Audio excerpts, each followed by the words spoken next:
And hello, this is Dan Lutz, and I'm here with Tui, not with Dank. Dank is not here at the moment. I haven't been able to reach him. This is the Dank Live, number 113 straight in a row. We started this as GCR, the big lie, and the whole point was to point out that what was going on in the GCR was an illusion created for nefarious purposes, and that was by the deep state to create a system in which they would then literally destroy the economic system of the world, which is what they always do. They always present what their solution is, but it really just okay, the Patriot Act is for freedom, right? But no, it's actually to enslave. You know, everything that they do is about creating a one world tyranny, a hell on earth, and that was their focus. So we've pushed out as many of the ideas about what this was going on behind the scenes as we have come to know. We also see the Manna World Holding Trust is holding strong to actually recreate a new financial system that is taking over the existing one as they reprogram different levels and make headway in bringing turning asset that was all pledged by all of the bloodline families to one trust. They lost control, and now here we are waiting for us to push through and have access to the funds for worldwide projects. And everything's starting in Fiji with Tui Loma Loma. and having a new financial system there that would be quite different.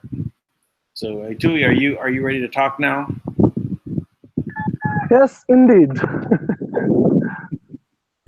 Well, thanks for coming on. I don't know what happened to Tank. He's I haven't been able to reach him. It's just no connection. Maybe he's having connection problems. Maybe he'll pop Uh, up. So what's been going on in Fiji? well, just before I start, just want to say, just want to greet everyone. Thank you so much for for spending and coming to the show today. Uh, Much love and blessing from Fiji. Thank you everyone that's on the live chat. Thank you everyone that's on the show. Maybe in the future. The update right now, we just like what you've said then about how all these changes coming together. Everything, if everyone understands this, everything is working together, even though it might be isolated or it might be happening in different parts of the planet. This is the time where people should be able to see the big picture as it happens, and as it happens from outside, from the people that are trying to save the planet, and from the other side, where the people are trying to do the opposite, which is to balance and to work and to try and get this change uh, and all the lessons that it's supposed to teach everyone to be taught and to be understood. In Fiji right now, just like for the couple of days that I've updated everyone, we are on our way to talk with our Prime Minister. And so this week we'll be setting that up before we reach out to the trust, before we talk to Kim. We would like to speak, and we would like everyone to come, and especially every stakeholders for the sovereignty of our beloved country. We would want them to understand what is actually happening on the planet, and that the economic crisis that we are facing right now is nothing to do with our local or our the local bank and the local economic structure. And so they are discussing everything in Parliament every day. They're discussing what's going on and what's wrong with it. They're blaming each other. So hopefully this week we'll be talking with everyone before we.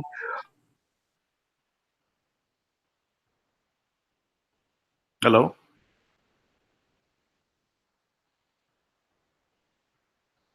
Hello, Tui. Tui faded out.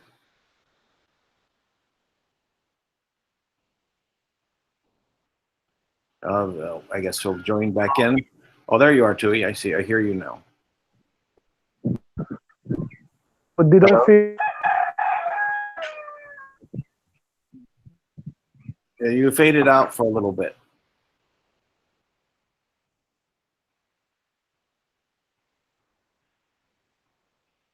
You may have to call back in.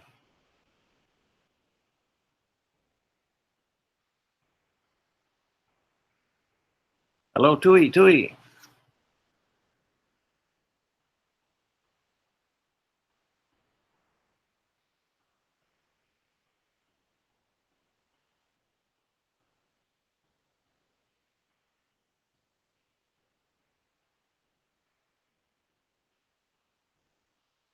Hello, Tui. Can I hear Tui? I don't know if he knows that he can't be heard.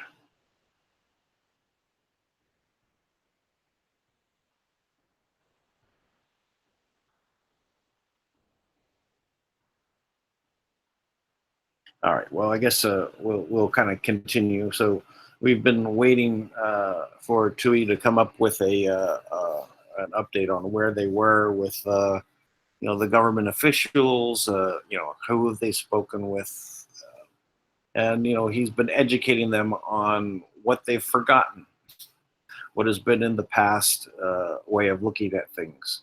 that we built this reality based around, us having abundance. But this system has been uh, taken over by the dark forces in order for us to have a lesson, right? Then the lesson is,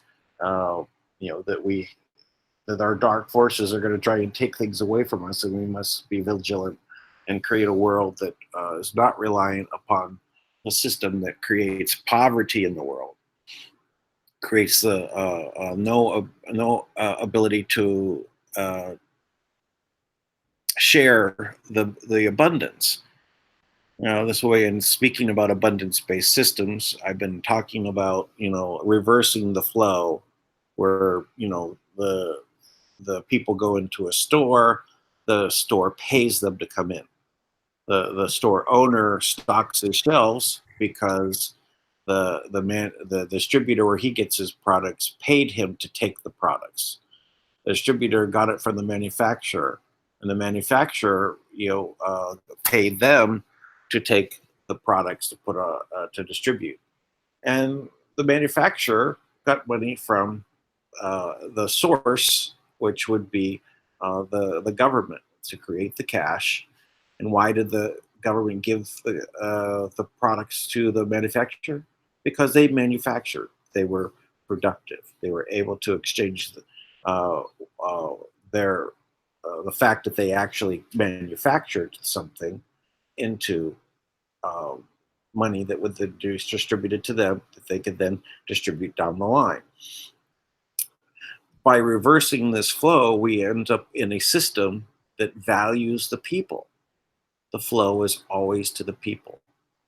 And then they can go out, and when they want to create a business, guess what? They're paying people to come into their business. So this is a system that's just reversing the flow. It also means that the few at the top are not gathering everything. This is also a decentralized system. Instead of all the money flowing to the top to a single individual monarch, it flows to every individual on the planet. We continue to do this as it actually increases, over time, and it never goes back into the government. The government doesn't have to collect tax or or we don't have to pay a fee to the government, or ask or have the government collect any money from the people. They are the source of the money. Why would they need to collect anything back? This also means that if you are in a system where people are creating as many businesses, all based upon them paying people to come into those businesses, what is going to attract people to those businesses? What would make them want to go in? I mean, after all, they're being paid to go into this store, getting paid to go into that store. Why would they choose one store over another? Hi, Well, Dan. hey, I'm back. Sorry, kind of drop off. yeah, hey, no problem. Mine. Let me finish this one thought, and then we'll continue. Just the answer to the question is that why would people come into the store? Oh, and here comes Tank. Let's see. Let me grab this on the other phone. 1 second.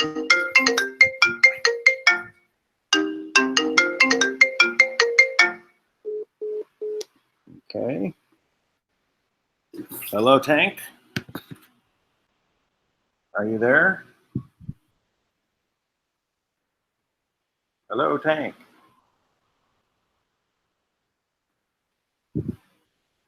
Are you there, Tank? Can't hear you if you can hear me.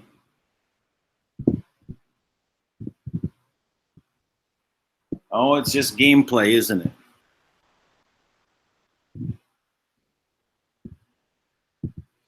Oh, let me try calling you back.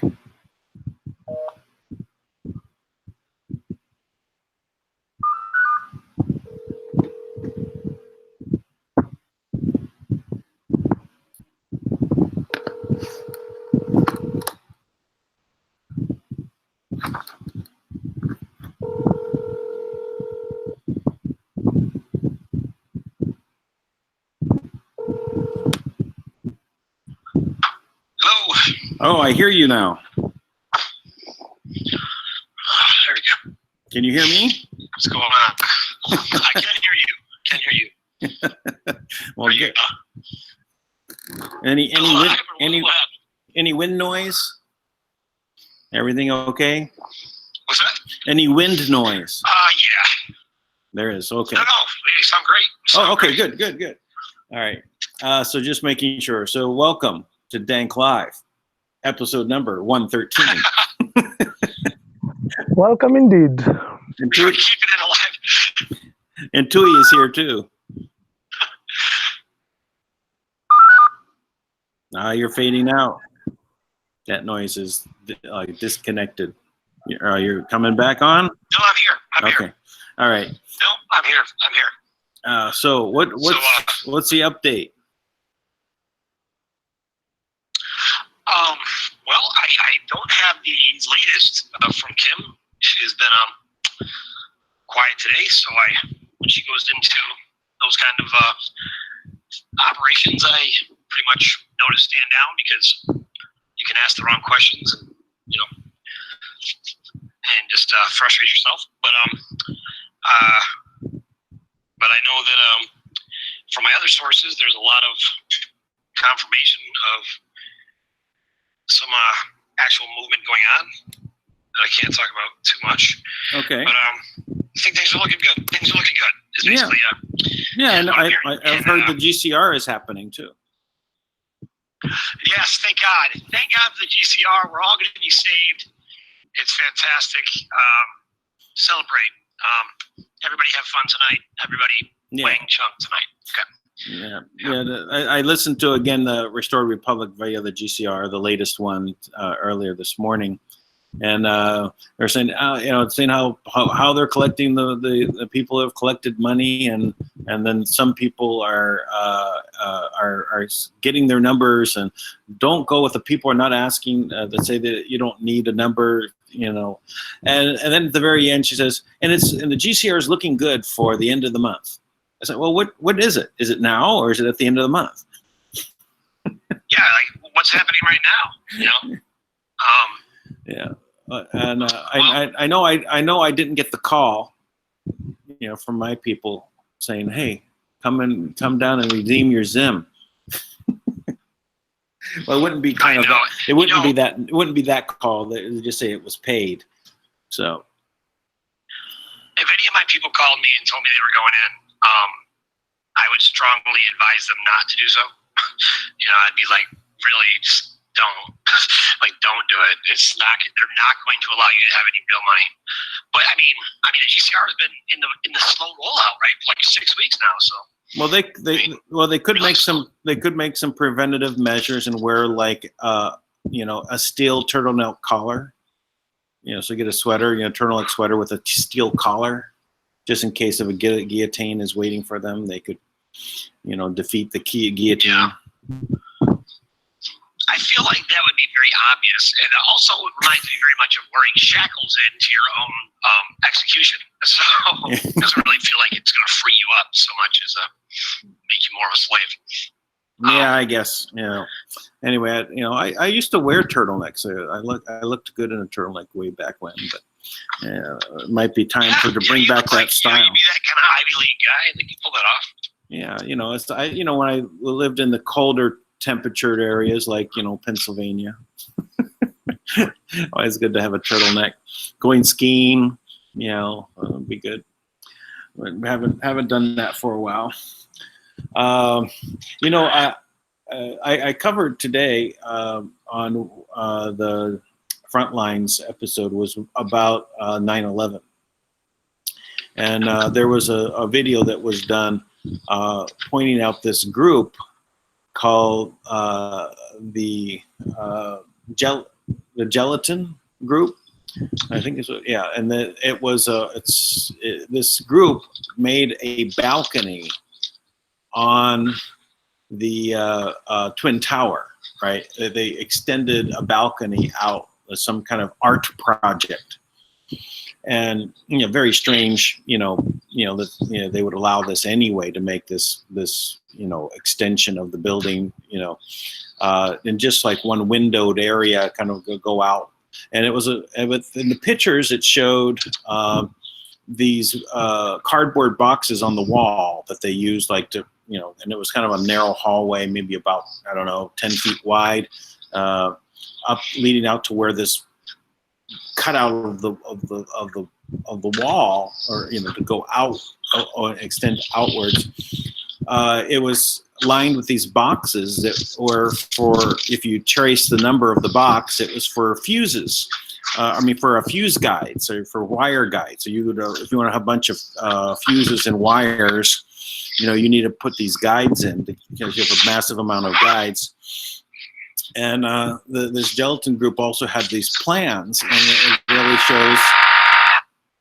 Hello. Oh, they don't want this said, I guess. No. You're good. It was me. I'm muted because I had to sneeze, sir. Go ahead. Okay. So they showed their goal was to make this building that was very I forget what they called it, boring inside, and the outside would be very amazing. And it showed all of this debris, everything around the building coming down, and they turned it into a tabletop book. And and anyway, it was a very good video that was done by someone, and really he was an architect of high skyscrapers in Manhattan, so he knows what he's talking about. And he said this building wouldn't come down if a plane hit it, because the building would shred the plane, because it's thin aluminum and it's very light, right? Because it's meant to be light, and of course it's massive for us to get in, and we think it's solid and everything, but for its size compared to the building and everything else. Also, the place where the building actually went, where the place on the building where the plane supposedly crashed into, this whole area was lit up by this group and said E-Team, right? Because in the nighttime you could read all the windows. They turn on the lights in some of the offices to make it spell something. It spelled E-Team, but this was exactly the place where the plane supposedly went in. So it was all really showing that this was fiction. And I don't think there was actually airplanes that went into the building at all. I think this was just graphics. This was just a graphical representation. And what came to me while watching this was that this graphics was added. You remember where they said that there were these Israelis that were videoing the thing, and they were there to film the event? Right, and so how do they know that there's an event to film, first of all? But they were there filming it. Now they situated themselves in a close hotel, right? I think it was in a hotel, and then they set up to all their cameras to watch what was going to happen. Now, interesting enough is that if they have this video, wouldn't this be the kind of video you would need in order to put the CG, the graphics on top of it to show the plane going into it? So I think that's what they were doing, is they were actually the ones that created the graphics. So anyway, that was what I was covering. It was interesting. I never saw any proof of there being all these wave guides and wire guides and everything. Massive amounts of them being used. If you're making a balcony, how many wire guides do you need? You don't need boxes and boxes and boxes of wire guides. No. Yeah. No, these buildings are. Anybody who's ever done sales in the city, in New York, you realize you can get to almost any place in the city. You can get up to any building, any little place there is, just for the right pitch. They're not secured. I mean, the buildings are so filled with empty space in general. Mm-hmm. They allow people to start on the lower floors while empty. There's tons and tons of empty space in those larger buildings all over. Yep, because no one can afford to be in them. Right? They're so expensive and you know, only they make it more and more expensive so that people can't be in them, and they can't be in business. They can't make money. And this is the part of the dismantling of the industries, is to make sure that people can't make money. Not only can't we have money by a grant from the trust, right? They prevented us from actually doing business. I saw it happen around me in California in a big way. That it was so difficult to deal with the regulation and everything that they put on plan. So even like wanted to remodel a place, it would cost you so much to do a remodel that you basically couldn't do it. You want to open a new office, it would cost an extreme amount of money just in compliance with city rules, right? Making you do things and from certain groups that you'd have to work with. That made things so expensive that you just can't be in business. And office space is then done at a premium. You can only rent partially, so then you have like Regis offices, which goes around and rents you out based on hours that you need to look impressive and have an office or a boardroom. Right? Go in and use their boardrooms for a few hours because you're part of their group. That you pay monthly for that service. So that they were taking so much of the office space over, so I wondered who was behind them, right? Because they obviously can't, get so many people to, when you go in and see it, they're not, all their places aren't in use very much. I mean, you have a few people here, there, but it's not like they're busting with businesses because it's not really an efficient model. Right. Well, I'll tell you, I can tell you from my personal experience. I moved to New York City in 2001 when I was 23 years old, and I remember how busy the city was, how populated it was, how at all hours of all the time, the city was always bustling, nonstop, stores, people were always buying things. And from then to the time, as a matter of fact, at that time, I had two roommates who worked and the one roommate worked for a medical supply company. And I remember she was providing body bags for the ground zero when the towers fell. And so I was getting play-by-play, and I was painting firemen and going down and like meeting the firemen and like painting guys, taking pictures and stuff. And and I remember I could see very clearly how much the population has been diminished in New York City. As much as they want to talk, and they still continue to build high rises for whatever reason. But there's no reason, because I've been in these buildings. I was in sales for a while there too, where I was going into these buildings and there's no one there. I mean, not no one, but they're not nearly as busy as you'd think. And I've watched it, and just over the past few years, I've seen just a rapid fall off of business and movement. And there's just no money moving. There's just nothing going on. It's like this, creepy, under society is there with their actual true agenda. Yep. It's just across the board, to stop the wheels of industry. All right. If anyone goes out and makes money, that just makes wealth, and they're trying to basically eliminate everyone's ability to do anything against them. You have no money in a system that requires money. You have no power. You can't move around. You're at a position of being able to not do anything at all. So, and that's now changing, but I don't think we're going to see it in the big cities like New York and Los Angeles, because they're dominated by the corrupt leftists. It's degrading quickly. I was listening to Kamala Harris today, right? And I really question whether or not to even bring up these people anymore at all, because I mean, it's laughable, right? But Kamala Harris is out there and she's talking about, she's like, President Trump is, everyone's talking about just how excited, how happy they are President Trump is still president, what a great job he's doing, all the movements he's making, Ivanka Trump and Mike Pompeo came out the other day and they talked about all the amazing, the raids they did, to bring things down in the United States, right? In the major sex trafficking and human trafficking rings, they've broken up, right? And this came on the heels, and there was a couple things in there they said that, I took very personal because there were things that we brought out, right? And I know that we broke them.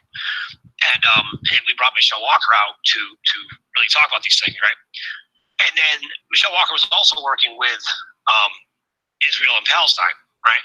And they talked about these 1,700 child pornography sites that they shut down in Israel, right?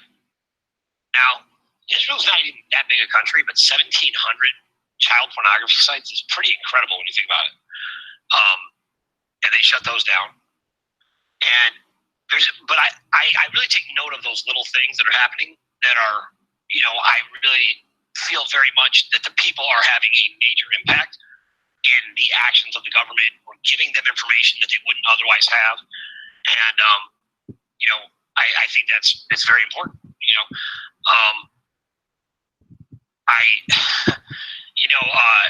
right now, Michelle Walker is, she's under attack, right? On her own Facebook page, she basically. Hey, Dan. Yeah, go ahead. It's a little crazy there. I don't know if it's okay. Okay, so Michelle Walker, they're attacking her now because she's actually gone into seclusion, right? And I did speak to her at length about different information because she's given us a ton of information. And in addition to that information that we have put out, there's also a lot of information that we haven't put out intentionally. And but I'll tell you, without question, I don't know. I can't tell what's going on there. Without question, there is more than enough to bring down of just concrete evidence and hard evidence that is irrefutable, that could bring down the Clinton cartel and a lot of people in that world. And in addition, they're trying to threaten and they're trying to smear Michelle, right? But it's hard to smear someone who records everything. So she has every conversation, every threat, every promise, every lie, every conversation that she's had, she has recorded. And I'm watching these people, like the guy who brought down Enron. Yes. Right? He works with Michelle, and some of the things he's been talking about are questionable. Like it seems like he's compromised and trying to gather information to, kind of take Michelle out and see what she has. And so all that's happening. So I just want to, for the record, Michelle has my full support. If she was a fraud, there's nothing I've seen about her that's fraudulent. She has proved every single thing she said. She has provided hard evidence, real conversations. She's brought me on calls to listen to what they're talking about.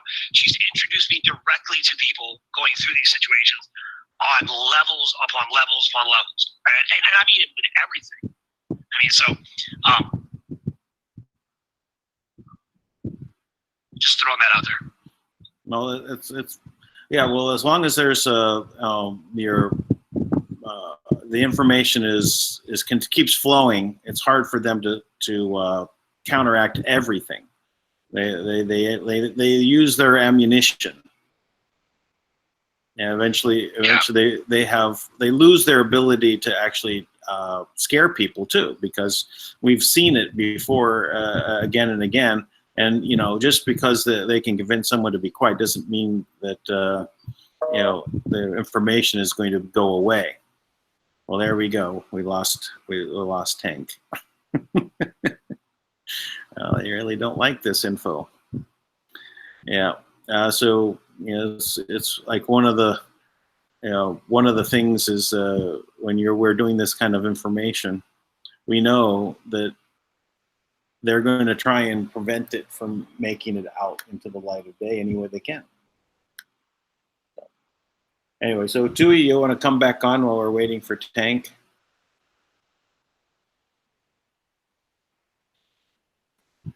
Yeah, Tui is connected. I just don't know if he can still hear me. Wow. Earth command to Galactic Unicorn. Come in, Galactic Unicorn. Sorry about that. Yeah. It's okay. Yeah. Make it done. Yeah, I mean, and I agree. As long as we keep bringing out solid evidence, and we put out enough evidence live, and also put out very solid documentation that is really heavy hitting, and then that inspired Mr. D, our water purification expert, to timidly come out, and he talked about some things, but he gave us a truckload of evidence as well. Enough evidence to show that in New York, that in the water treatment plants that supply water to the city, that they have been presented with ample evidence to know better that ozone therapy is more effective than the current treatments are using. I actually have the report and I read it myself, and it actually says in 2018.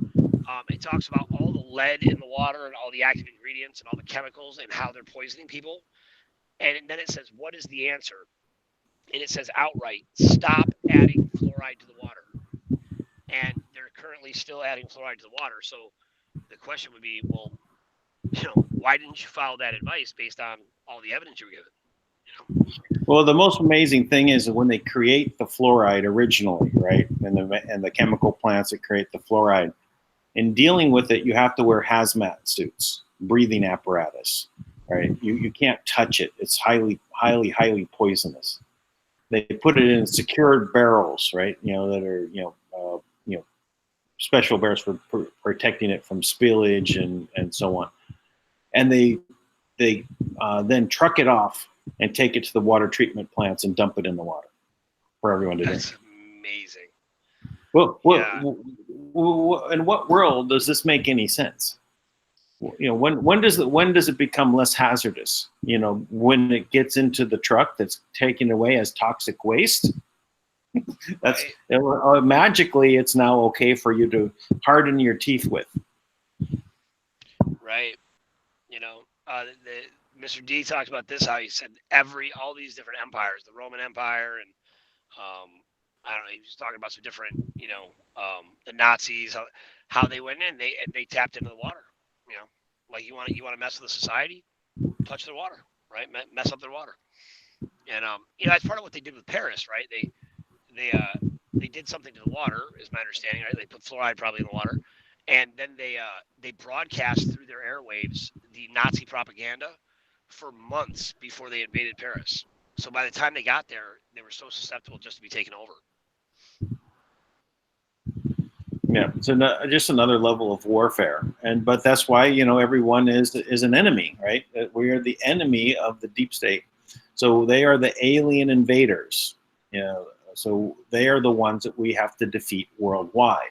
It's not aliens from outer space coming in ships. These are people. These are pretend people. I mean, they're no longer human, right? They are outside of us in regards to how they look at humanity, right? They think it's okay to poison us and kill us and treat us as slaves.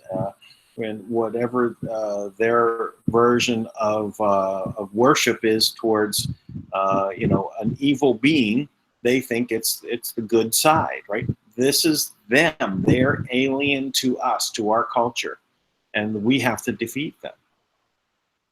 That's what we have to focus on is making sure that they are eliminated. And as we talked about sending them off world, right? Because they are alien to us. To exile them, put them on an island. It's weird. I talked to a pretty interesting couple of guys, a group out of like Baja California / Mexico, right, today. Mhm. And they were just talking about the beauty of Mexico, right, and tell me how evil New York is, right, and all these things, how I need to get out of it, right. And by the way, for the record, in my personal experience, the human biotechnology is so much more powerful than anything they're using against us. Yes, there are all types of things that are working against us here in New York, but fortunately, I have been trained extensively, and I do understand how to protect myself from the waste and all the types of ways that they try to manipulate us and hurt us and keep us disconnected. And I can tell you for a fact that they cannot do that once you understand it. So I'm not intimidated by those things or worried about it doesn't matter where I go, as far as I'm concerned. I understand who I am, and I understand what my abilities are and how to use those, where I'm not, intimidated by any of this stuff. There is a natural. Thank you, Tui. Hey, man. No, there's a natural vibrational shift that has to take place, and I think that happens with, definitely in part with changing things in the water and the ways that we are openly poisoned and it's made legal. I think those have to change. But those guys were talking about all types of really, deep, California style stuff, and I was like, okay, that's cool, but don't gotta knock New York, right? There's a lot of good people here in New York, so. Hey man, Tui, go ahead, dude. What's on your mind, man? Give us any update. Hey, Dank. It's good to hear from you. Thank you so much for that encouraging and truth and very true statement that no matter what they use against us, the human biology is the most advanced technology on the planet. And as soon as we understand ourselves and understand the physical part of ourselves, the spiritual part of ourselves, there's nothing can intimidate you. So as soon as you're intimidated, you are destroying and you are weakening yourself by just thinking that way. And so, I'm very glad that we are in at this point of time that everything is coming and working together. Few days ago, I said I mentioned that we've had access to our central bank, but truly we were just waiting for the people here to be aligned in a way that we learn to love each other. So that's what I know that's what the trust is waiting for, and that's what everyone on the planet is waiting for. They're not truly waiting for money. They're just truly waiting for the time that they realize that your neighbor or the person beside you, the person that's in your country, and everyone is you, and they are not different from you. So that's the lesson we are learning right now in Fiji. We are waiting on tomorrow. Finally, our Prime Minister has already agreed to meet me tomorrow, and I'll be talking to him about the plan to unite the clans here, the tribes in Fiji, and the government, and we work together to heal our country together. We work together with the trust to relearn the structure of economy. If you can restructure it in a way that will be free in the future, in a few years from now, that's what we're going to do, and we'll truly learn to be sovereign.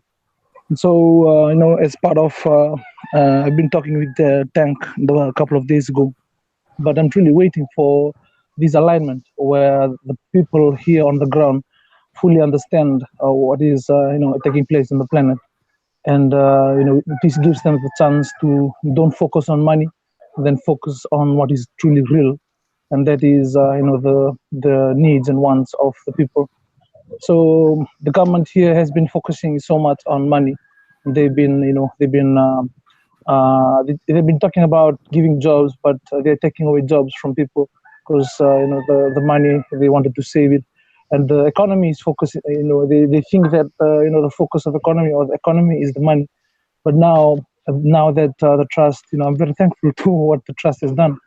And of course, it's just working together. Everything is just coming together so that this big lesson of love can be learned. And so this gives us a chance to sit and realize that we're we're just human beings. We have families, we breathe the same air, we have the same needs and wants. And once we truly realize that, we will be truly sovereign. And then once we do that, we'll be able to, contact Dank and contact the trust to complete that sovereignty and to express that sovereignty. We'll be involving all the stakeholders in our economy. Simply means the spiritual economy and the physical economy.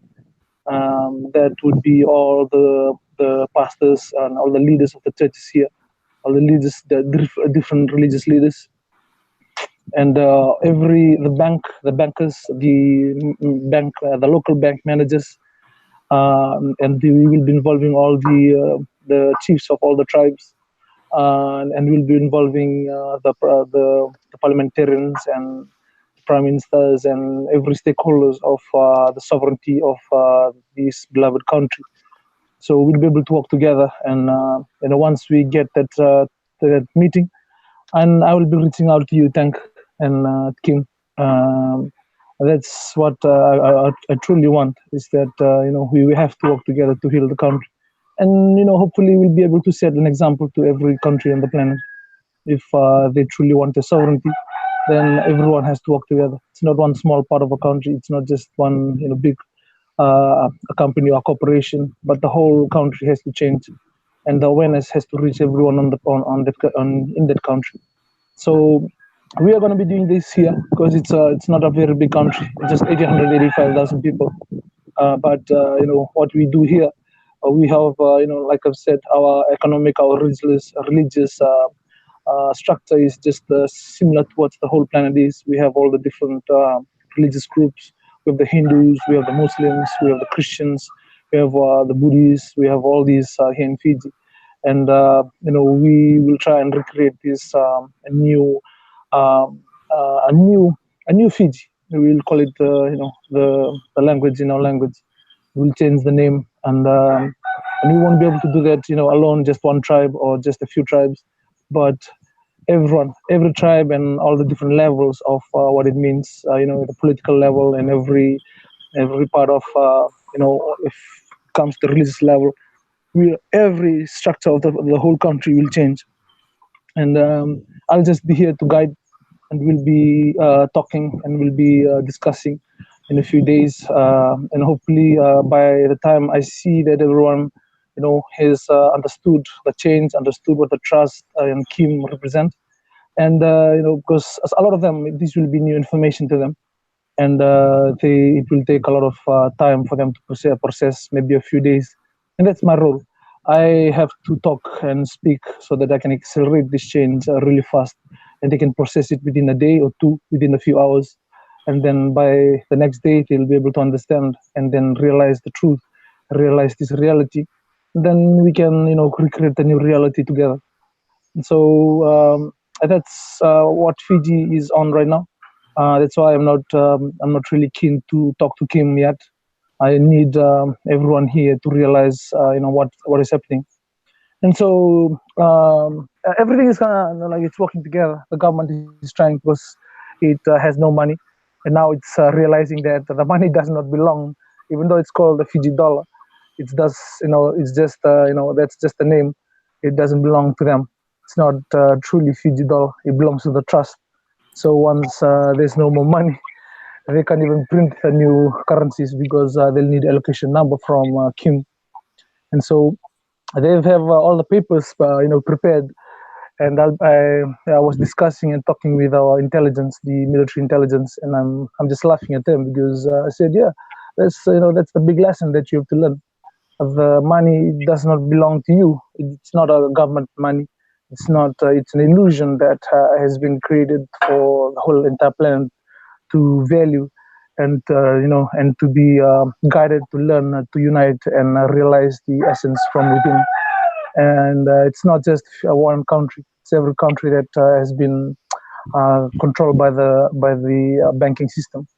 So once now that the money is being stopped or being there's no money in the country, they'll be able to learn what is more important, and that time comes, they'll be able to understand that it's just teaching them not to value things outside anymore, but to value things, the essence, that the spiritual essence within us. So I'm just here just to put it into perspective in a very accelerated manner, and put it into their minds so that they can recreate a new reality.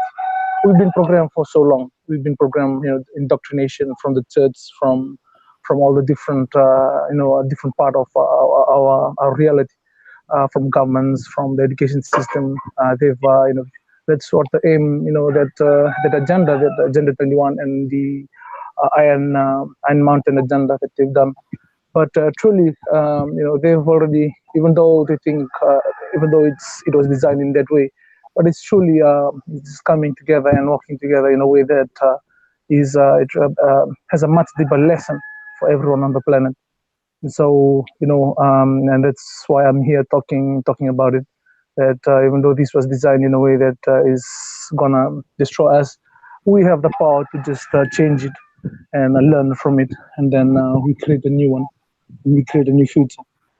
And so that's the update from Fiji.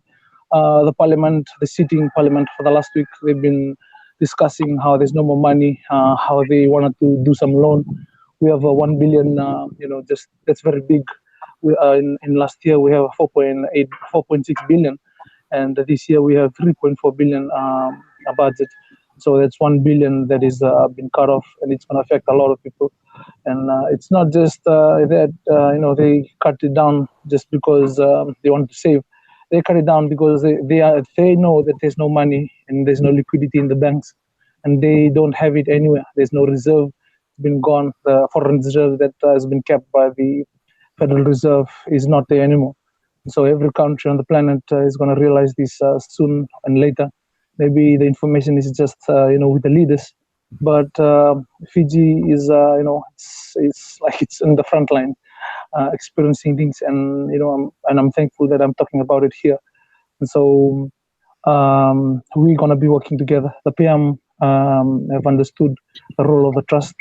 We'll be talking about Kim and the trust and the role and the change, and I will make sure I'll be talking with the people in the parliament, so that they can be addressed. A lot of them are worried. They know that they're not going to get paid, and all the public servants won't get paid, and all this in the new budget, because they can design the budget, put it down on paper, but it's just an illusion, because they see the banks and they see what is in our reserve, and it's not there. So now the leaders are trying to look for it all over to all the different financial institutions of the world, but there's no money coming in, and they've received the papers to be printed, but there's no allocation number. So that's what we're going to be discussing, especially first within our country, within all the stakeholders here in Fiji. Just simply, once I see that they've regained the sovereignty spiritually and physically, I will be reaching out to the trust. Otherwise, it will be a waste of time reaching out to the trust, because the money won't be used in the way that it's supposed to be. And so this is the alignment that everyone on the planet and all the countries have to do. It's not, this is not a business transaction where you need money, there's no money, and then it comes in. It's like a bank. No, it's about a lesson of sovereignty. So it's much wider than just simply getting money and using it in your country or in your projects. It's about the sovereignty of the people and what it means to own and to make decision about your family, about yourself, about the country, and that's what people here in Fiji will be learning in a very and very increased and accelerated way.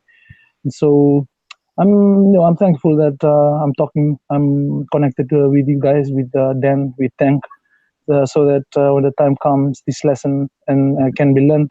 We will learn it all together at once. The trust will learn from us. We will learn from what the trust is going to, and what the system will do, and we'll help our close governments around here in the Solomons, in Vanuatu, the 10 million people here in the Pacific, including the Australian government, including the New Zealand government. We'll work together to try and learn this lesson in a very um, um, a way that is a more what can I say, a more constructive and more people can learn from it. And yeah, the Chinese government and the Russian governments are learning the hard lesson of that the money doesn't, they don't have the funds, they don't have the allocation numbers, the banking systems, and they are stuck in trying to retrieve money. And, Thomas has been talking about it, that Kim has stopped the money flowing from to Putin, and that's a big lesson of what this change is all about. And yeah, I'll be looking forward to this week with the alignment that we'll be doing here physically to the leaders and to our family members that are just just different in awareness right now. Once we get the same level of knowledge and awareness, same value of love, we'll have enough confidence to reach out to Kim and talk about our sovereignty and talk about what it is to be to be loving and learning to live together in co-evolution and in growth, spiritually and physically as well. And so, yeah, that's the role, and that's the currently the update from Fiji at this moment. I'm just spending a lot of time talking with our military and our police, letting them know of the changes so that they don't know exactly what's happening, and they start arguing and pointing fingers at each other, not realizing that this is not something just a local economic crisis, but it's just a big lesson that everyone on the planet is learning together. So we are glad to be part of the change, and every lesson that we will need to learn, and we'll be sharing it with everyone. Then I'll be videoing the money as it comes in the bank and as it comes in the central bank. So everyone on the planet. Remember, So have a good camera phone there that's good with bad lighting. Yeah. As soon as this happens, everyone in the planet will know what what the change is, what Kim and who Kim is, and what he represents to the sovereignty of human beings and the beloved sovereign people of the planet. And so that's my role as as the Ra 2, the Rasau, and then we just have to recognize each other so that we can create this change together. And as soon as it's aligned here in Fiji, every part, what the trust will be aligned. Right now, it's coming closer to that alignment. And so as soon as it falls together, we'll be able to, the fund will be able to flow. And that's how the fifth element is how it works. It's not just, not just a small decision.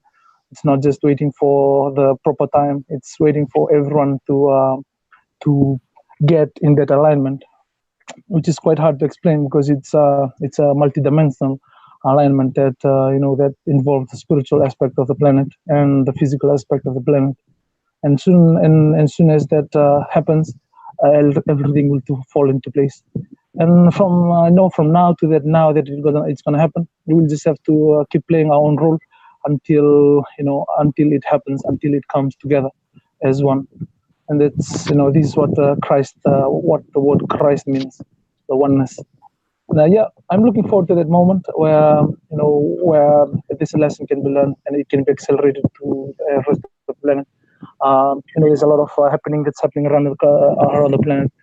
The current involvement of the U.S. government with Iran and all this. You've been talking about September 11. They're trying to create another September 11, and I hope not so many people will fall for it. Otherwise, we'll learn the same lesson again and again and again. And, maybe this time they don't have money for it, and so that will be Kim and the team's decision, and what they're gonna do and how they're gonna walk and make decision to that, so that the lesson and can be changed, or the learned lesson can be changed, and we can learn something new. And yeah, I can understand what Trump is going through, the dilemma that is going through, trying to stand up for the country and trying to do that. And everyone on the planet is also learning the same lesson. And so it's a really good time to be living and to be learning the these big lessons that if all these different countries and all the different regions are learning together, try and come together in unity to understand that they are all sons and daughters of the living God, and all the illusions that you've created is just gifts. And so that's the message, Fiji and the people of Fiji, our chiefs and all the tribes here, the tribe of Manna that lives in Fiji will be able to teach the rest of the planet, teach the rest of the world. So I'm thankful. Thank you, Dan. Thank you, Dank, for the opportunity to talk. And I'm looking forward to that time that once I see that we are in one unity of awareness, I will be able to reach out to Kim. So yeah, I'm telling the intelligence community here in Fiji that this is not something small, because they wanted to do some proof. I said no. The proof is your sovereignty. If you think you're sovereign, then you can reach out to the trust. If you are not sovereign, I'm sorry. This is not, it's not a business transaction where you get money or where you get help. No, you have to learn to stand up and walk on your own spiritual and physical sovereignty. You have to understand how to learn how to love yourself and love others like you love yourself, and how to express that in a true sense and not just pretend. Because they and I will figure it out even before you reaching out. And so, Tui, can I just interrupt you yes, just for a second? To the intelligence community in Fiji, if you're listening, everything Tui said is true. You can also get practical proof. By the way, you can actually go through your own intrabanking system. And that for something like that, you could contact us and we can walk you through the steps. And but it would require that someone who is actually looking at the terminal, who is yes, able to tell us what's happening there. And in my opinion, I would require that TUI is there as well, because we would need somebody that we know we can trust to give an honest report. As you may know, TUI, Patrick Shanahan, who we know was working with us from the Pentagon, who did the logical, intelligent thing that every country should have done some time ago, which is he went to the terminal himself. He contacted Kim directly. He asked for proof, and while he was there looking at the terminal with his own eyes, she gave him the proof he needed. Now, he wasn't able to get transfers to clear either, although he got them to clear for the Pentagon. But recently, this past week, you saw that essentially they were probably, this is just my opinion, but they were probably blackmailing him. I do know that what they did was they tried to isolate President Trump by taking away one of his allies in Patrick Shanahan. And they did that by, bringing up, like, wasn't even anything Patrick Shanahan did wrong, but just in the best interest of his family, as any of us can respect. He didn't want that dragged out into public because I'm sure it's, as we all know, the mainstream media can be very, very ruthless.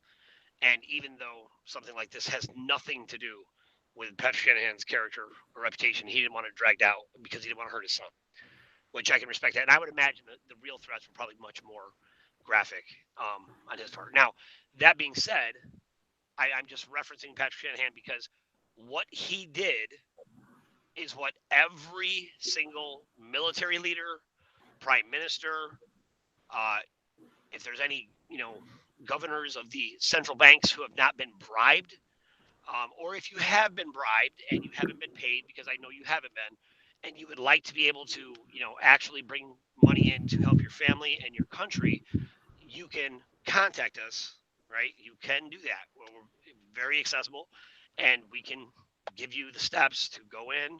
You put in a number on the terminal. It literally will ping Kim. Kim will respond. She'll open it up, and you'll be able to see as soon as you open that terminal up on any government level, Treasury Direct Access terminal or a SWIFT 2 terminal, you will see it is Kimberly Ann Gogan, her current passport.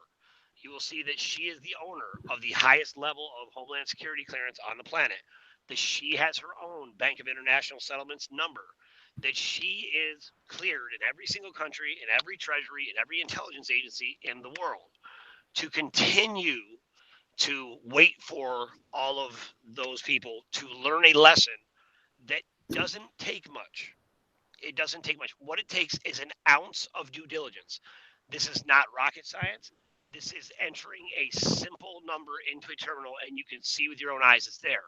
Now, the harder lesson is when you realize that's true and you're looking at it with your own eyes, do you know what to do with it? So that's the real challenge, is that, when Tui's talking about this lesson that we all have to learn, it is not about any one, set of dragon family or all the dragon families, this very small group of people ruling over the billions on the planet. It is not their right to eliminate the population. It's not, they don't have the right to do that. Certainly, it's not their right based on false data that has been fabricated since 1947 that the planet is overpopulated. It is not overpopulated. It's not. It's a lie. That is justified poisoning our water, poisoning our food, poisoning our air, poisoning our airwaves, kidnapping our children, sterilizing our men and women, emasculating all of the men to effeminate, to create this, to get rid of the alpha males so they don't have war, to fabricate global warming data.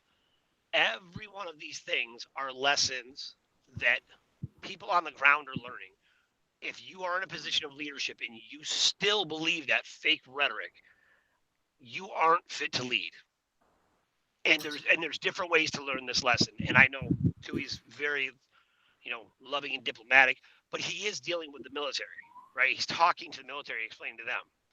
And to be quite honest, here, as far as I know, and this was based on Thomas's report, so Kim hasn't confirmed it, and my Pentagon sources haven't confirmed it. But apparently there is a task force that was set up to go into the banks to enforce the actual laws. Now, this should not be a novel concept. We have in various registered investigations. We have contractors directly with Homeland Security who have completely indemnified every bank in the world to bring in money from the trust, which means there's absolutely no risk. So while you have banks that are floundering, it's all because it's different factions who want to be in control. And because they don't have control and they don't have the right to have control. And when they had control, they did nothing but terrorize and abuse that right and lie to people and hold back healing technologies and hold back other technologies and poison the water and poison the soil in Africa and poison the minds of the people with nonstop lies and shorten our lives and denied us the right we have to know who we are and remember who we are. Now, Tui, in my opinion, it is high time for all those things to stop, because right now what we're asking people to do is to remember who they are and Indeed. learn these lessons and come to a higher understanding. But it's not even a fair fight, because everyone has been drugged and indoctrinated their entire life. That has to stop right now. That has to stop right now.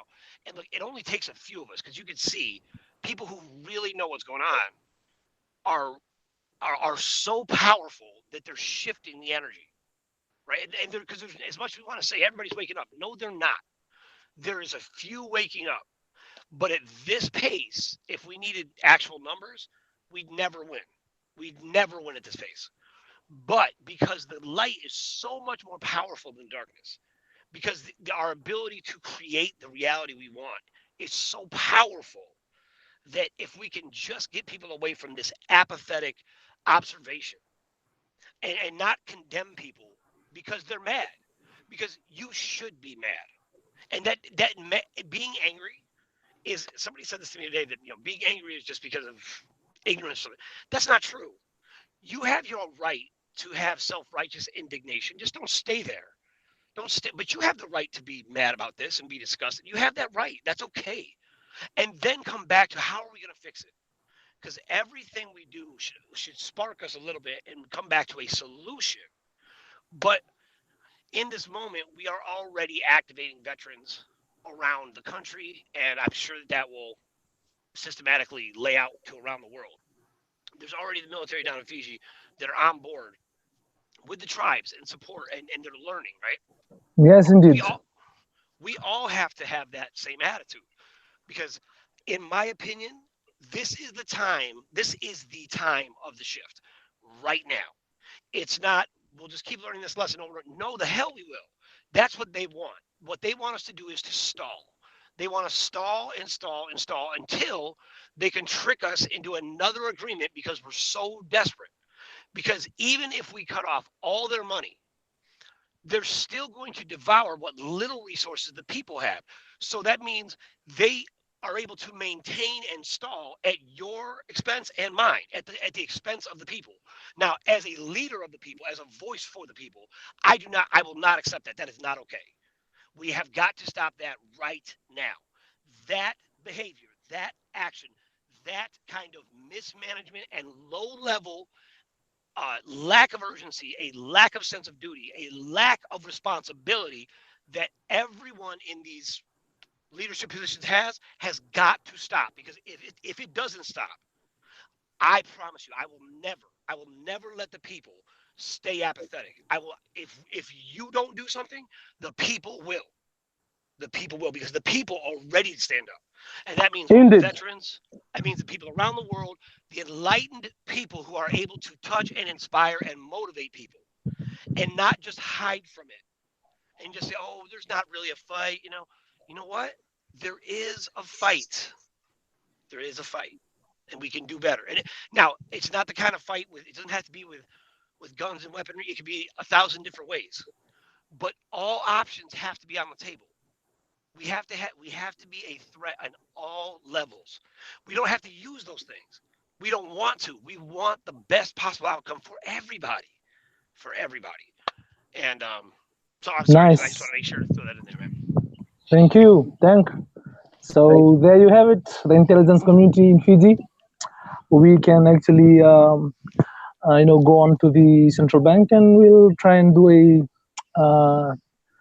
just to give you guys a proof, and that's I'm very thankful for that comment, and it will give them a chance to think and process, and I will be able to make decisions as soon as we can. And so as soon as we reach the PM, because that's what the PM wants. He wants the PM, the Prime Minister in Fiji, wants a proof of. Yes, go ahead then. If they will start wanting to, one of their delay tactics, one of their ways to push this off, no one will. Oh no! And wait, let me finish. So one of the ways that they try to do this is to prevent people from looking, is by screaming UMLA, anti-money laundering. So I've worked with a friend of mine here, is one of the presidential appointees to one of the government banks here in the Philippines as a director. And he had the meeting with the president of the bank and the others, and they're all what I say. Well, is it UMLA compliant? Is it going to pass UMLA? Meaning, has it been in the criminal hands? So this is one of the big tactics that they're using to prevent people from looking. And I told them, well, it's new money, it's brand new. The official term is new money, and new money hasn't been in the hands of any criminal enterprise because it's just created, and it comes by the action of having asset available to create the money. So if they come up and start talking about this as UMLA, is it UMLA compliant? Because this is what they'll start throwing these terms around. But they won't even have thought about it being new money. They don't understand how it's created. What we have in Fiji right now, because the military and all these, we have maybe we don't, like, the point is, like, we don't have anything at all. Like, we don't have the money. So whether it's wherever right now, wherever it's coming, if it's coming from the trust or anywhere, they're looking at it as something coming from outside, and needing just proof that the trust is what the trust is what it is. So, and Kim is who she says he is. So Amala and all this thing. We'll be discussing that because we'll be meeting at first and we'll be talking about it. So I know Just remember we to are say yes. Just say yeah, yes. It's a complaint because it's new money. yeah, yes. It has not And been so, in any criminal hands. yeah, what the allocation number truly is simply is just it's a number. It's not the money. We will have to print it here in Fiji once we have the allocation number. They have all the notes here and have all that. They can print it because they don't have the allocation number. It's will be provided by the trust. And so a new money or old money, or if that's like already notes and it's already running, this it's simply if you can have just discuss on it so it becomes more clear, because this is not money that is already printed and is just coming from bank to bank. This is allocation numbers for people, for the countries to be able to print and to be able to put into the bank where the bank recognizes it and recognize the serial number of all the notes that's going to be printed. And it's not we can print our own money here, but if it's not allocation number is not coming from the trust, it can't go into, you can't bind it to the banks, because it won't recognize the numbers, and it's going to be counterfeit. And so it's not money in the sense that people are thinking. The allocation number that the code that she will give is going to give us that allocation number. And so if we can have Tank to just talk about it, and so that people that are listening in will be able to understand some of the deep thing. The Tank, if you can Sure, just sure, yeah. So, I mean, just to reiterate it, and I thought Tui did a very good job of explaining it, actually. But the assets are held in the trust, right? So they're registered to the trust. They have an allocation number that was provided for every single asset, right? So they would go take possession of say a ton of gold, and then they would register that ton of gold. It has a hallmark attached to it, and it's registered in the trust. And then there's a registration number attached to it. And then they receive an allocation number, which basically identifies the batch of currency, right? So like they would have, it's basically like a serial number that would go from end to end, and that number traces back directly to that specific asset of that ton of gold. Okay. So then that currency goes out, and then Fiji takes that batch number, which say it's for, 2 billion Fijian dollars, right? And then, so they'll be given like a from this number to this number, and so every single piece of currency will have a unique number. And then with every single piece of currency having a unique number, but every number in that batch goes back to connect to that gold. And then it maintains its value that way. And that is what Tui is referring to. So, and that's how it works. And that's why back in September of last year, when they launched for like the 20th time the Hercules system, right, which is essentially a database system that was designed by a hacker out of Hong Kong, and they were forever calling it the Hercules Quantum Financial System. It is really nothing more than a database and a hacking system. So what they did is the Rothschilds convinced the banks to take all of the very limited liquidity that they did have, which was filled with duplicate allocation numbers. But because it was active in the system, it wasn't bothering anyone. It was because there's people that have money there. So they took all the liquidity and they transferred it out to the Hercules system. Then when they went to launch the Hercules system, now they were told they would get that money back within a week, along with the RV money. So when they went to launch the RV/GCR, and they went to launch the Hercules system, it was up for 12 minutes. 12 minutes it took. Now, the only reason why it lasted 12 minutes is because the real quantum mapping system was actually gathering data about it, and then it basically melted that system. That's why you have not heard anything about the Hercules system since, right? So that system is completely obsolete. It will no longer ever work ever again. Now, what happened though is when they went to transfer the liquidity that they took from the banks back into the financial system, Kim has already programmed the quantum system to take that over. So when they tried to bring the money back into the system, it identified that that money was duplicate allocation numbers. So it didn't allow that money to come back into the system.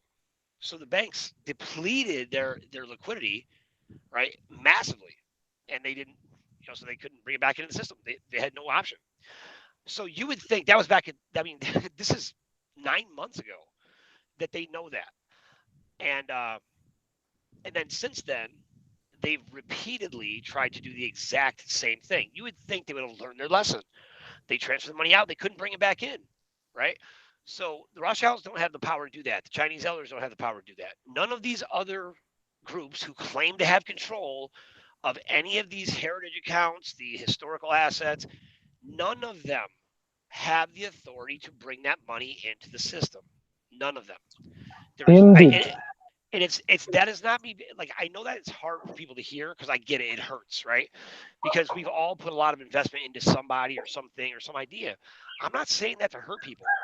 I am telling you that because that's the truth.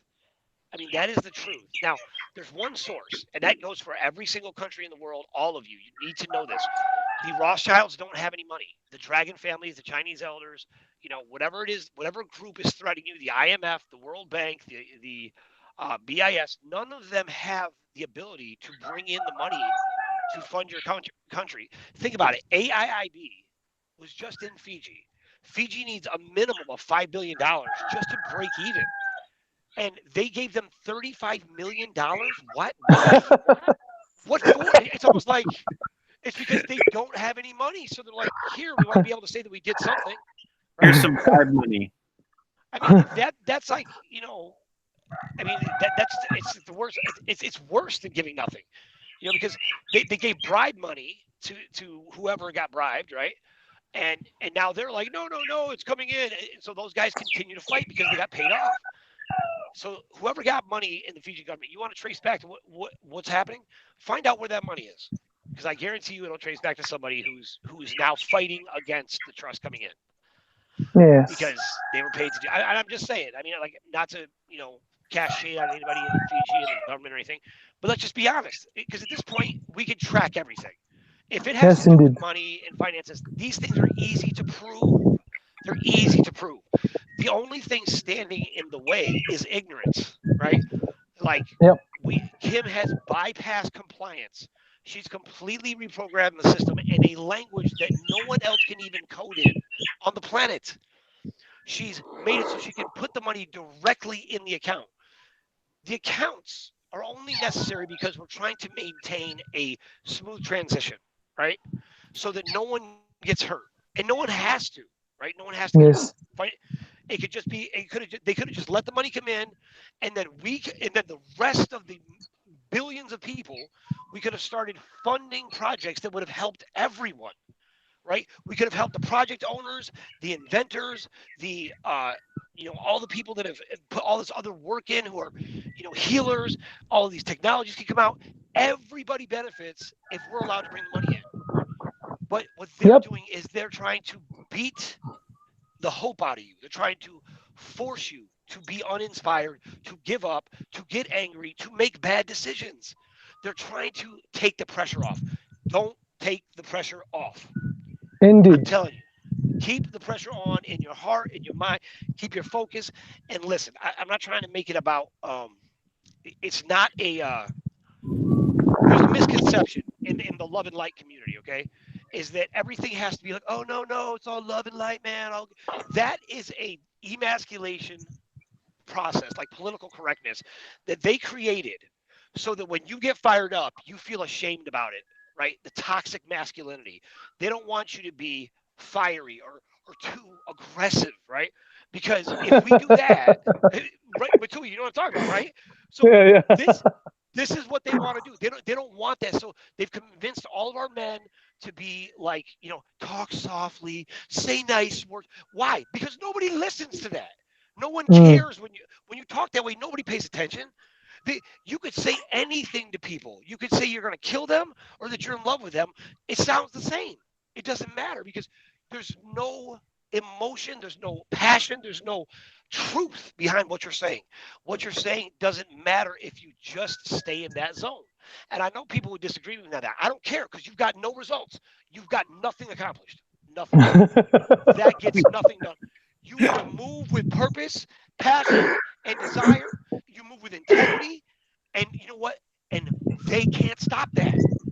Yes, The men indeed. need to stand up and be men. It's just come right down to it. Man up. And that goes on every level of the world governments, on the world leadership across the board. If you have integrity, it's time to show it. And believe me, if you're sitting back, well, I'm just staying out of the limelight. I don't want to rock the boat. Listen, you are sinking the boat by doing that. Yes, indeed. Thank you so much, Dank. Don't sink the boat. Yeah. Sorry, I just while we're talking about money, I just want because there'll be a lot of people listening to the show, especially in Fiji, and the more informed they become, the more aware, the more more relaxed they can be, because they start to understand how everything works. And so, just another question. I just want to ask Tank to explain or just to discuss on how the 80, the 50% that used to be before and now it's 80, 20%, how it's going to apply to what is happening in Fiji. I know it's a little different in the US. That's why Kim, is doing the 20 and the 80% for all the bank and all the people or government of the people. If you can just discuss on it there, just to clarify, so that people would understand the distribution or how it's going to work in a small government like Fiji, and how it can apply to all the different countries. So yeah, if you can do that, then thank you. Sure. So now Kim and I haven't talked about this specifically in a while, but the way it's supposed to work is that because this is project funding, when money is brought into the bank, right? So say we bring in $100 million for a project. Now, if that's phase one funding, that $100 million could very likely be spent off in a year, right? So to bring in $100 million and spend it off in 1 year doesn't really help the bank much, because even though it goes on their ledger, it's money that's just leaving almost immediately. So if we brought in $100 million for the project, and the project is going to last 10 years, let's say, we would also Kim's original plan was to bring in another $100 million for the same project and leave it there as a long-term deposit. And then that money would be on the bank's ledger that they could lend against, and they could essentially make money on. So it's profitable for the bank. Now, that's how the original plan worked. And Kim has gone through various negotiations where she's offered the banks, 10-1 as far as what they were being offered by, the Rothschild, the Dragon families for the RV and things of that nature. And my understanding is that because, once again, they failed to produce a wealth manager so that we could access the actual funds, because they failed on that, she changed it. So instead of being 50-50, she made it 80% of the money will go to the project owners themselves for the execution of their project, and the other 20% would be left in the bank for them to do long-term, as a long-term deposit, so that they could create liquidity, right? And that would be the goal.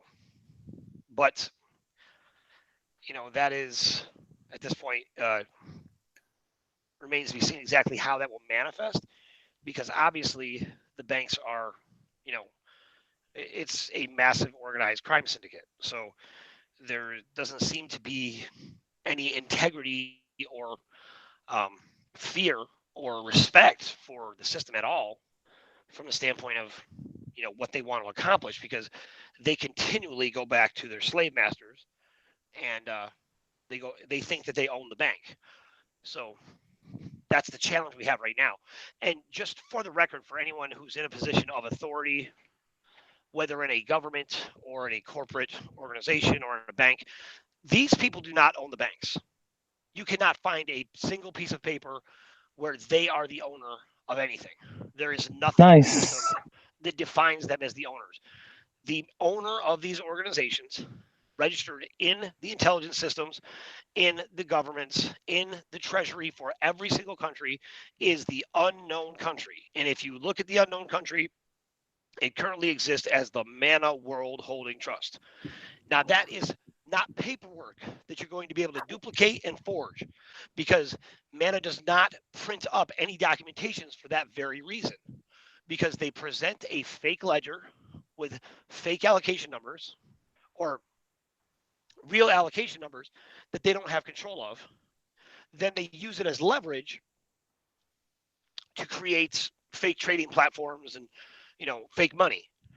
So that is real money laundering. I mean, that's a much more extensive way to launder money, right? That's what they've been doing. Very high level. That's a very high level money laundering system. So It's the secret. Just like the Hercules system or Prometheus or Annabelle, they're all just money laundering systems. Creation of money that doesn't exist, right? By using old allocation numbers or pooling funds together to represent more than they have. So it's all just smoke and mirrors. That's exactly what it is. And if you look at it this way, it's they use leverage, and like they say, oh, we're going to leverage this asset in a trade platform, and they're always talking about instruments. So the first thing is take any usage of instruments off the table. Any financial trading instruments, they're obsolete because you don't need them.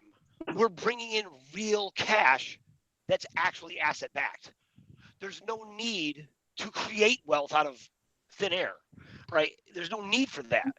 All of that stuff are gimmicky nonsense that they created so bankers could stay very, very rich, right? And keep us very, very poor. So that system's done. That system's over. That's not happening anymore. There's no way that's ever going to happen again. So what will happen instead is this. I'm going to, the trust, so to speak, is going to give you this money, and you are going to take it and put it to work, right? Like in the Bible, it says, go take this money and put it to the exchangers, right? Go put it to work. Go put it to the trade. Put it to trade and make something new. And in the new thing that you create, you have now created value. In your value, the asset you create perpetuates, right, and duplicates over and over again into people's lives. This is the velocity of money. This is what Dan talks about all the time. This is how you actually create it. You create something that is more valuable than the money, which is impact on people. You create crops, you create inventions, you create buildings and new cities and amazing new energy sources and all types of things that enhance the lives of everyone. The problem is exactly what we said. We're so focused on making more money. Go make more of an impact. Go make changes. Go make a difference. Go make someone's day. Go make the world a better place. And you know what will happen? Naturally, money will just magnify and perpetuate, and you'll help other people. And the more you focus on that, the more wealth will be produced by you. And the more successful you are in your production, the more everyone has. Right? I'm just taking all these abstract ideas and bringing them back down to something practical. Indeed.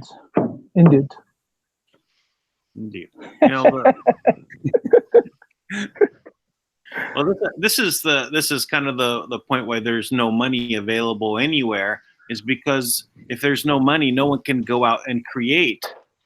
All right, you can't. You're strung out, so that there's not even ability to generate food, because you can't even make gas. You can't make gas money. So this is the point of just stripping away all of the liquidity, is so that there's not the ability to expand the economy. If you imagine the economy is like a balloon, and that balloon it keeps increasing, the gross national product basically inflates the balloon, So the faster the money goes around, the more energy inside, the more it expands. But if there's no new allocations coming in, all it is the existing money in the system recirculating, but it doesn't allow for the economy to expand beyond a certain point, because you can only move the money at a certain rate. If you can accelerate that, you can get some. So if people get excited in the stock market, right, for some reason, there's a boom. Everyone's so someone is going to go there. They're going to move money around. A lot of it moves. There's some economic expansion, but it's very much muted until there's more money brought into the system, new money brought down by asset. And the new asset that's created in the world, people are still mining gold. They're still creating things in factories. These are assets. So, but if the majority of the world's assets are tied up, or not allowed to come into the system, this is why we experience this collapse and the cannibalization of the system from the lowest level up. So it's at the company, the mid-sized company level right now, where they're being gobbled up, right, by the bigger companies, until the bigger companies get eaten up by the conglomerates, the worldwide companies, until there's only one company left and one owner, and that's the system, the ultimate end goal. But we're already there. But there has to be a true collapse of their system. And I mean a true collapse in the sense of it could happen right in front of us as long as we're building already. See, we have to have somewhat of a running start, right, to really have things in position to replace the damage of their collapse. And that's what we're trying to do all the time. And it is happening right in front of all of us, actually. We just, might not be fully aware of it. And one of the things that Kim told me that I think is really worth repeating, and, the context of this was something I'm not entirely familiar with, but in the reprogramming, she reprogrammed the whole system, so now it's communicating in a code language that I'll call source code, right? Because really it is source code, not just from the greater source, but the source, like Dan has revealed, being the original code, right? So it's all written in this source code, we'll call it, and no one else really understands it, but it didn't all translate. And so Kim was constantly trying, like, well, if I put it in this way, what happens? If I put it in this way, what happens? So one of the blocks that came up was that there was like this group that had access, on the banking level, like this high elite administrative level, that she thought, oh, well, maybe they're able to block it, right? Because it was a very elite group, right? So she completely switched that mechanism. So she took out all of their names and she put in everybody else's. so the entire elite group that's even, at one point had some very serious heavy control, right, that connected to compliance, and they could, give the thumbs up or thumbs down on whether or not the gladiator, kills the guy or lets him live, right? They don't have that control anymore. So everybody out there in the governments, in the banking world, that's a reality. Now, even if they threaten you because they've had that power in the past, they don't have that power anymore because Kim took it completely. Just FYI. Indeed. Well, I guess it's a very big, good show today, and there's a lot of information that people would need to understand, and I think that's the most important thing, awareness, so that when they make decision and when they decide to, they should not be afraid because they fully understand how things are happening. And that's how we easily can work together and create this new change. And I'm very thankful, Dank. Thank you so much. Arigato. Pinakavaleu. Pinakavaleu. Thank you, Dan. I'm looking forward to the new week, and the lessons that we'll be learning this week together. We'll be working with our government here in Fiji as soon as we talk, and they need just the proof. We will be looking forward to contacting you, Dank and Kim.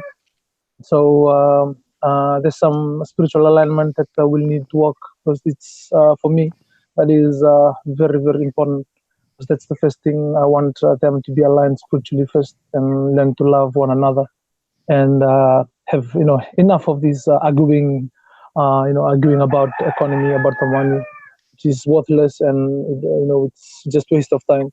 And I'll ask the Prime Minister to let us stand together and heal ourselves, and stand and heal our country, and be sovereign, and truly mean what it means to be sovereign. So yeah, I've had a call from Denmark. Tomorrow there's a meeting. I mean tonight. They want me to talk about sovereignty with some of the groups of the people that are doing the projects for the trust in Denmark, and I'm looking forward to it. I'll be talking. They asked me to talk about sovereignty, so yeah, looking forward to that too. And nothing right now. I've said what I need to say, and to be able to create something new tomorrow, and to be able to talk with the governments, and to get my country into a parasympathetic state of rest. Because right now they're in a sympathetic state of flight and fright respond. They're just fighting against each other, pointing fingers, blaming one another because of the massive spending that they've been doing, that the government has been doing for the past how many years. Now that we are in this mess, and they're trying to get a loan, they can't get a loan from any of the Asian Development Bank, any of the other the financial institution that they used to get a loan from in the past. And once they learn about the truth about how it's all, how it's really the reality is happening, and how it's been happening, and how these changes is happening, I know they'll be at rest. They will try and work together, and try and learn to love one another, and no matter what the difference is, different in name, different in beliefs, in religious beliefs, and in all this, and they will work together to heal our country. And I know once we get the funding, that's the first thing we'll be doing. We'll be healing some of the past that we've come through, some of the lessons that we've learned, because they've been valuing money more than human lives. There's been a lot of suffering, not only in Fiji, that's to the rest of the world as well, in all the different countries in the world. Now, like Dank has said, the focus has changed. Now you'll focus on how it benefits humanity, how it benefits your life, your family, your tribes, your culture, and your nation. And that's what the new change has to be. It's a focus of everything within the self, and not everything outside of the self. So for thousands of years, that lesson has been learned, and now it's time to change, and I'm looking forward. And thank you so much, Dank. Thank you so much, Dan. Thank you so much, everyone that's listening in live now and also later in the future. Thank you so much for the time that you've given. Thank you so much for being with us and creating this change with us today. But now, much love and a blessing from Fiji. Peace. Bye, Tui. Much love and blessings from the Philippines. Indeed. Peace out from New York. Everybody have a great night. All right. Good night, everyone.